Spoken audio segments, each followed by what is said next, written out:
اس میں تو اب کوئی شک نہیں رہ گیا جتنی تیزی سے حالات بدل رہے ہیں کہ دجال نہیں آیا پر دجالیت پھیل رہی ہے۔ پچھلے ہفتے پاکستان میں، وہ ملک جو اسلام کے نام پہ قائم ہوا، ایسے واقعات ہوئے ہیں کہ جب میں ان کو حاشیہ خیال میں بھی لاتا ہوں تو میرا دل تڑپ اٹھتا ہے۔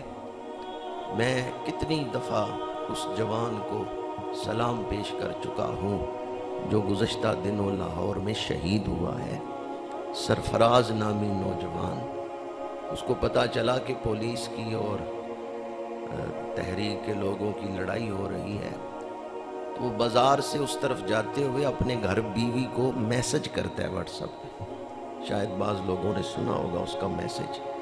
جنازے کے موقع پہ وہ سنایا گیا، یقین جانے میں تو وہ پورا نہیں سن سکا، اور جب بھی سنتا ہوں تڑپ اٹھتا ہوں۔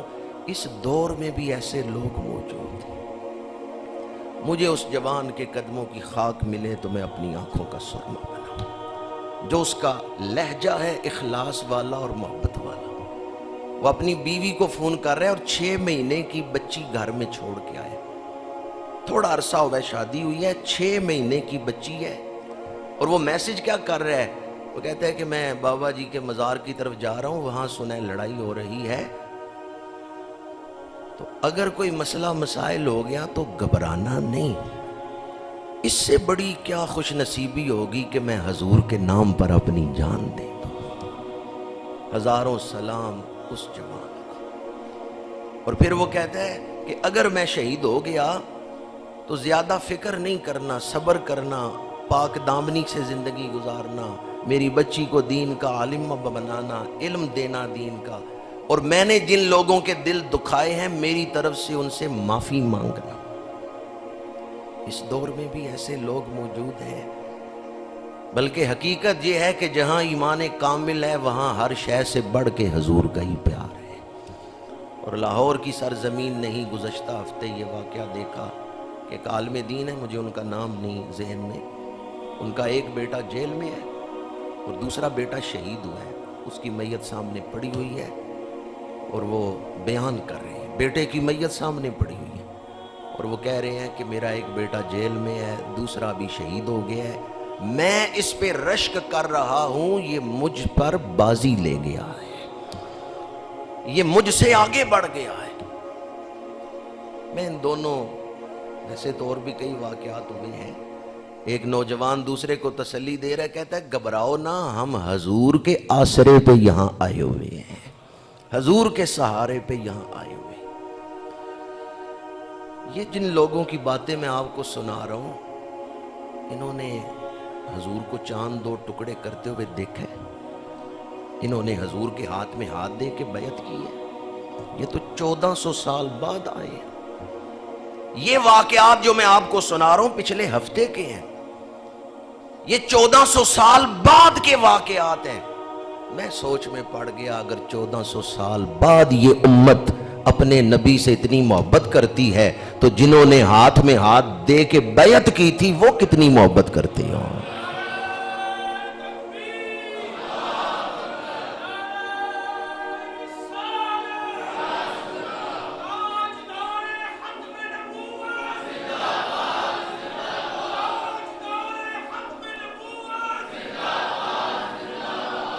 یہ 1442 گزر رہا ہے، 15ویں صدی جا رہی ہے، حضور کو ہجرت فرمائے ہوئے 15ویں صدی گزر رہی ہے، 1400 سال بعد یہ امت اپنے نبی سے اتنی محبت کرتی ہے، حالانکہ انہوں نے حضور کے ہاتھ میں ہاتھ دے کے بیعت نہیں کی، انہوں نے حضور کا دیدار نہیں کیا، انہوں نے کنکریوں کو کلمہ پڑھاتے ہوئے نہیں دیکھا، انہوں نے رخ ودعا کی زیارت نہیں کی، صرف حضور کا ذکر سنا ہے۔ اللہ کا فضل ان کے دلوں پہ ہوا، ان کے دل حضور کی محبت سے بھر گئے۔ اقبال کہتے ہیں در دل مسلم مقام مصطفیٰ است، جو مسلمان ہے اس کے دل میں حضور کا پیار ہے، جو مسلمان ہے اس کے دل میں حضور کی محبت ہے۔ در دل مسلم مقام مصطفیٰ است۔ اگر 1400 سال بعد یہ امت اتنا پیار کرتی ہے اپنے محبوب سے، اللہ کے رسول سے اتنا پیار ہے کہ خواجہ غلام فرید فرماتے ہیں این را کلو مول نہ مڑساں توڑے تن تھیوے سو ٹکڑے اور فریدہ حاجت نہ ہی اسی ہک دیدار دے پکڑے. بیٹی کو چھوڑ کے جانا، جوان بیوی کو چھوڑ کے جانا، اپنی دنیاوی خواہشات اور آرزوؤں سے منہ پھیر کے اللہ اور اس کے رسول کی رضا کے لیے جان کا نذرانہ پیش کرنا، یہ تو ہم نے اسلاف میں دیکھا تھا، پر 1400 سال بعد یہ امت اتنا پیار کرتی ہے تو جنہوں نے حضور کی بیعت کی تھی وہ کتنا پیار کرتی ہوں گی. احد کی جنگ ہے، حضرت عمارہ اپنے 4 بیٹوں سے کہتی ہیں، 4 ہی بیٹے تھے، دشمنوں کا ایک جتھا حضور کی طرف بڑھ رہا ہے، عمارہ خود تلوار لے کے آگے بڑھی اور اپنے بیٹوں سے کہتی ہیں میرے رسول کے سامنے دیوار بن کے کھڑے جاؤ، تیر تمہاری چھاتیوں پہ لگیں، میرے رسول تک کوئی تیر نہ پہنچنے پائے. تم نے میرا دودھ پیا ہے، آج اس دودھ کا حق ادا کرو، دیوار بن کے میرے رسول کے سامنے کھڑے ہو جاؤ. حضرت سیدنا فاروق اعظم رضی اللہ تعالی عنہ، آپ کے دور میں مال غنیمت آیا تو مال غنیمت تقسیم کرتے ہوئے ایک بڑی قیمتی چادر تھی. چند دن پہلے آپ کے ایک بیٹے کی شادی ہوئی تھی. ایک صحابی نے مشورہ دیا کہ یہ خوبصورت چادر آپ اپنی بہو کو دے دیں. سیدنا فاروق اعظم نے فرمایا یہ چادر میں، قیمتی چادر، خوبصورت چادر اپنی بہو کو نہیں دوں گا، یہ میں عمارہ کو دوں گا. صحابہ نے کہا وہ بڑھیا خاتون ہے، ان کو آپ اتنی قیمتی اور خوبصورت چادر کیوں دیں گے؟ فاروق اعظم فرماتے ہیں وہ منظر اب بھی میری آنکھوں کے سامنے ہے، جب دشمن کا ایک جتھا، ایک گروہ حضور کی طرف بڑھ رہا تھا، یہ اکیلی عورت تلوار لے کے دوڑ پڑی اور کہا میرے ہوتے ہوئے تم میرے رسول تک نہیں پہنچ سکتے. جس قوم کی عورتیں اتنی بہادر ہیں، مرد کتنے بہادر ہوں گے. ایک جنگ کے موقع پر باپ بیٹے سے کہتا ہے تو گھر رہ، میں جنگ پہ جاؤں گا. جوان بیٹا کہتا ہے ابا جی جنگ جوانوں کا کام ہے، بوڑھوں کا نہیں، آپ نہ جائیں، آپ گھر رہیں، میں جوان ہوں، میں جنگ میں جاؤں گا. بوڑھا باپ کہتا ہے تو بھی جوان ہے، تو آئندہ کسی موقع پر حضور کے ساتھ جہاد پہ چلے جانا. میں بوڑھا ہوں، پتہ نہیں آئندہ کسی جنگ تک میں زندہ بھی رہوں یا نہیں. شہادت ہے مطلوب و مقصود مومن، نہ مال غنیمت نہ کشور کشائی. شہادت ہے مطلوب و مقصود مومن. جنہوں نے براہ راست حضور سے فیض لیا ہے وہ کس طرح حضور پہ فدا ہوتے تھے. یہ بات میں، یہ اصول اکثر میں بیان کرتا ہوں. عام طور پر دیکھا گیا ہے کہ بعض لوگ دور سے تو بڑے خوبصورت لگتے ہیں، لیکن جب ان کے قریب ہوں تو وہ سارا سحر جو ہے وہ ٹوٹ جاتا ہے. جب قریب سے ان کے معمولات دیکھیں یا ان کی ترجیحات دیکھیں تو وہ جو سارا ان کی شخصیت کا سحر ہوتا ہے وہ ٹوٹ جاتا ہے، ختم ہو جاتا ہے. جتنا کسی کے قریب ہوں تو وہ شخص کھلتا جاتا ہے. تو بعض اوقات ایسا ہوتا ہے کہ دل میں جو محبت ہوتی ہے وہ گھٹ جاتی ہے. لیکن یہ اصول اور لوگوں کے لیے ہے، اللہ کے رسول کے لیے نہیں ہے. حضور کی ذات پاک کا حسن یہ ہے کہ جو جتنا قریب ہوتا ہے وہ اتنا زیادہ حضور سے پیار کرتا ہے. جو جتنا قریب ہوگا وہ اتنا زیادہ حضور سے پیار کرے.